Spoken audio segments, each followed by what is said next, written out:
In this video, I will be building my ideal rebel fleet. I will be keeping in mind the fact that they can't just spawn ships, so I will have three categories of fleets. The first fleet will be called the Skirmish Fleet, which will be used for hit-and-run tactics. It will consist of corvettes and maybe a single frigate. I will also be focusing on fighters I have in this fleet, because in a skirmish battle, fighters really matter. It won't be much of a fleet and more of an attack squadron of ships, but it still counts. The next category will be an attack fleet, most likely to attack Imperial space stations, outposts, or convoys. It will not be strong enough to fight off any strong Imperial fleets. It will most likely consist of corvettes, frigates, carriers, and some light cruisers.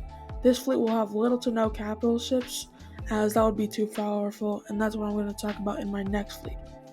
The last fleet will be called the Rebel Armada. Multiple capital ships, massive amounts of firepower, and less focus on fighters. In this category, we will get into the MC capital ships like Liberty, Home 1, and 75. First, we will focus on the skirmish fleet. The most important aspect of small fleets is fighters, so I will definitely arrange a A-Wing squadron. They are incredibly important to a skirmish as they are quick and can protect ships. Of course, you want to be able to utilize its speed though. Hera from Star Wars Rebels made a fatal mistake when she made her A-Wings escort a transport. They couldn't utilize their speed and therefore got exposed. So I would focus on them protecting blockade runners and hunting bombers. I would include X-Wings, Z-95 snub fighters, and I would also utilize Y-Wing bombers, which are most easy to get access to and are crucial to a hit and run attack. I would also try to get my hands on a few ARC 170s. They're slow and bulky, but they are very important for scouting, and they just tank fire. They also give off a lot of fire as well. They have a gunner in the back, which would make it incredibly overpowered when escorting ships. I would additionally utilize a U-Wing. They are incredibly versatile, and in situations where you need to deliver a small amount of supplies, there is no better option than the U-Wing.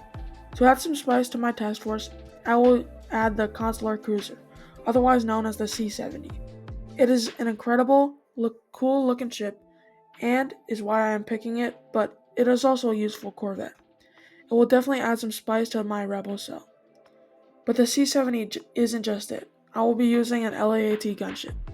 Useful and probably abandoned, it is definitely worth it to steal some. They are one of my favorites, not only because I love the Clone Wars, but also because it is armored to the teeth. It has multiple lasers and cannons on it that practically make it a smaller CR-90. It can also haul troops and people. I would modify it to fit my needs for situations, like maybe add some shields if possible. I would most likely refit it to be like its stealth model. It will mostly be used in the atmosphere because it is a low altitude ship. A few honorable mentions would be the Gozanti, as well as the Mandalorian troop carrier. That will wrap up my skirmish fleet. Now we are going to talk about my attack fleet. As I said previously, an attack fleet will consist of frigates and light cruisers. My capital ship of this fleet will be the Acclimator.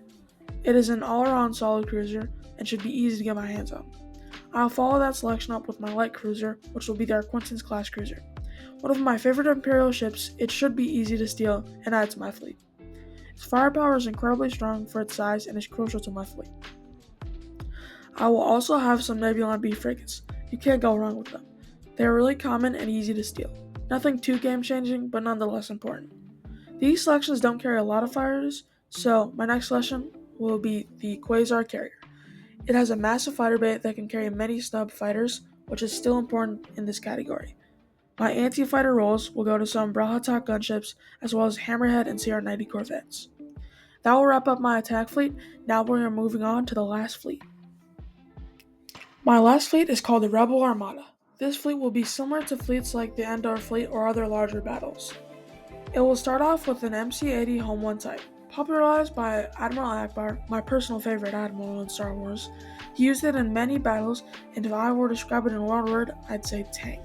It's a Mon Cala ship, which means you get an underwater building, smack tons of shields on it, turbo lasers, and now you have a ship stronger than a Star Destroyer. I would use it as a shield and just take all the firepower the Imperials could give. I would then move up other capital ship selections, which are the MC-75 and MC-80 Liberty. My fleet already has massive amounts of firepower, but add a Venator in the back and maybe a Providence, and now my fleet is unstoppable.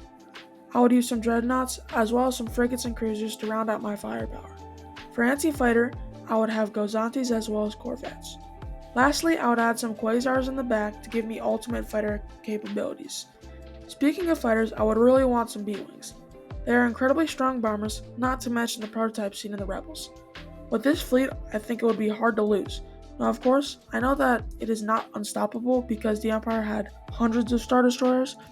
I still believe that it has the perfect mix of everything: firepower, maneuverability, fighter superiority, as well as anti-fighter power. This is my favorite and ultimate Rebel fleet. Thanks for watching the video. Tell me in the comments what selections you would have made, and if you think I missed good selections or made bad decisions. Thanks for tuning in on this video, and I hope you stay around for more.